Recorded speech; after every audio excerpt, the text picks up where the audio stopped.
शनी देवस्थानच्या 363 कर्मचाऱ्यांनी आता साखळी उपोषण जे आहे ते सुरू केलेलं आहे।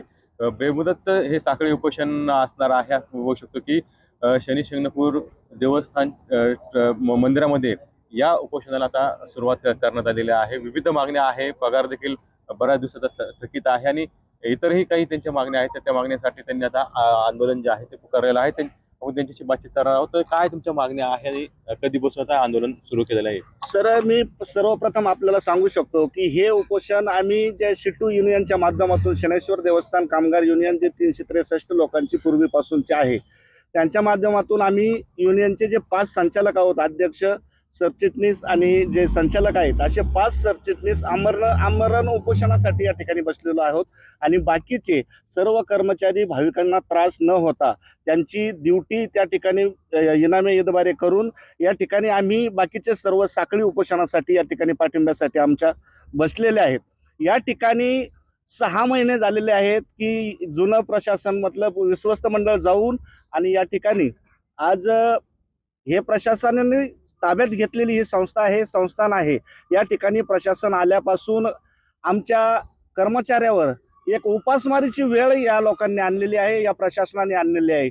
आणि सांगोची आमचा जो दिवाळीचा बोनस आहे तो बोनस या ठिकाणी त्यांनी केलेला नाही। आज उद्या आमचा पत्रव्यवहार अनेक वेळा यांच्याशी पत्रव्यवहार झाला। आम्ही नाशिकला स्वतः गेडम सर यांच्याकडे जो देवस्थानचा पदभार आहे त्यांच्याशी चर्चा केली। त्यांनीही निकाली काढतो असं आम्हाला 20 दिवसापूर्वी आश्वासन दिलं होतं, परंतु त्यांनीही तो प्रश्न मार्गी काढला नाही। या ठिकाणी जे प्रशासक म्हणून नेमलेले आहेत ते अधिकारी आज 14 दिवस झाले या ठिकाणी ऑफिसला आलेले नाही आहेत। आणि मग आम्ही या कर्मचाऱ्यांनी, भुक्यानंग्या कर्मचाऱ्यांनी दात मागायचे कुणाकडे, हाही प्रश्न आमच्या पुढे वासून उभा आहे। वेळोवेळी आम्ही पत्रव्यवहार करून देखील आमच्या मागण्या या ठिकाणी मान्य होत नाही। आमचे पगार रखडलेला आहे, त्यानंतर आमचा वेळेवर कधी पगार या ठिकाणी झालेलाच नाही। दिवाळीच्या आदल्या दिवशी पगार केलाय सर। बाकीचे जे शेजारी पाजारांची मुलं कपडे घेऊन तयार होते, आमचे मुलं विचारत होते बाबा कपडे कुठे, बाबा कपडे कुठे। त्यावेळेस आम्हाला कुठे तोंड लपावू ही आमची परिस्थिती त्या ठिकाणी निर्माण झाली होती। तो बोनस अजूनही आम्हाला या ठिकाणी मिळालेला नाही।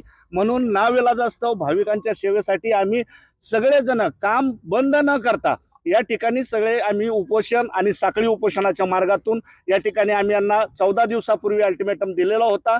त्यानुसार आम्ही कालपासून म्हणजे 2 मार्च या दिवसापासून या ठिकाणी उपोषण चालू केलेलं आहे। आणि जर यदाकदाचित आमच्या जीविताला कुठलीही हानी जर झाली तर या सर्वस्वी प्रशासन जबाबदार असेल। आणि या ठिकाणी निश्चितचा उद्या जर ह्या आंदोलनाकडे कोणी लक्ष केंद्रित केलं नाही तर निश्चितच हे आंदोलन वेगळ्या स्वरूपाला जाईल। या ठिकाणी आम्हाला काम बंद आंदोलनाचा निर्णय घ्यावा लागू शकतो, यानंतर गेट बंद आंदोलनाचा निर्णय घ्यावा लागू शकतो, पाणी बंद आंदोलनाचा निर्णय घ्यावा लागू शकतो। ही सर्वस्वी जबाबदारी, त्यानंतर भाविकाला जर काही त्रास झाला तर या ठिकाणी याची सर्वात जबाबदारी प्रशासनाची असेल, एवढं मी सांगतो। म्हणजे जोपर्यंत तुमची मागणी पूर्ण होत नाही तोपर्यंत तुम्ही असंच आंदोलन सुरू राहणार? हो, निश्चितच। का की आमची कोणतीही मागणी ही नियमबाह्य नाही, इलिगल नाही, पहिली गोष्ट। दुसरी गोष्ट, प्रत्येक मागणीसाठी आमचा कायदेशीर करार किंवा आपण समझोता म्हणतो, करार आहे, समझोता आहे आणि कायद्यात तशी तरतूद आहे, म्हणून आम्ही त्यावर ठाम आहोत। आणि कायदा जर समजा सरकार बघतंय तर कायदा सोडून आम्ही मागतच नाही, मग द्यायचा काही प्रश्नच येत नाही, अगदी वेळेवर द्यायलाच पाहिजे। तर निश्चितच आपण बघतो की जोपर्यंत आमची मागणी पूर्ण होत नाही तोपर्यंत हे साखळी उपोषण असं सुरू राहणार असल्याचा इशारा जो आहे तो कर्मचारी युनियनने दिलेला आहे। कॅमेरामॅन कमेंट कसं पुन्हा जायकर TV9 मराठी, शनी शिंगणापूर, अहिल्यानगर।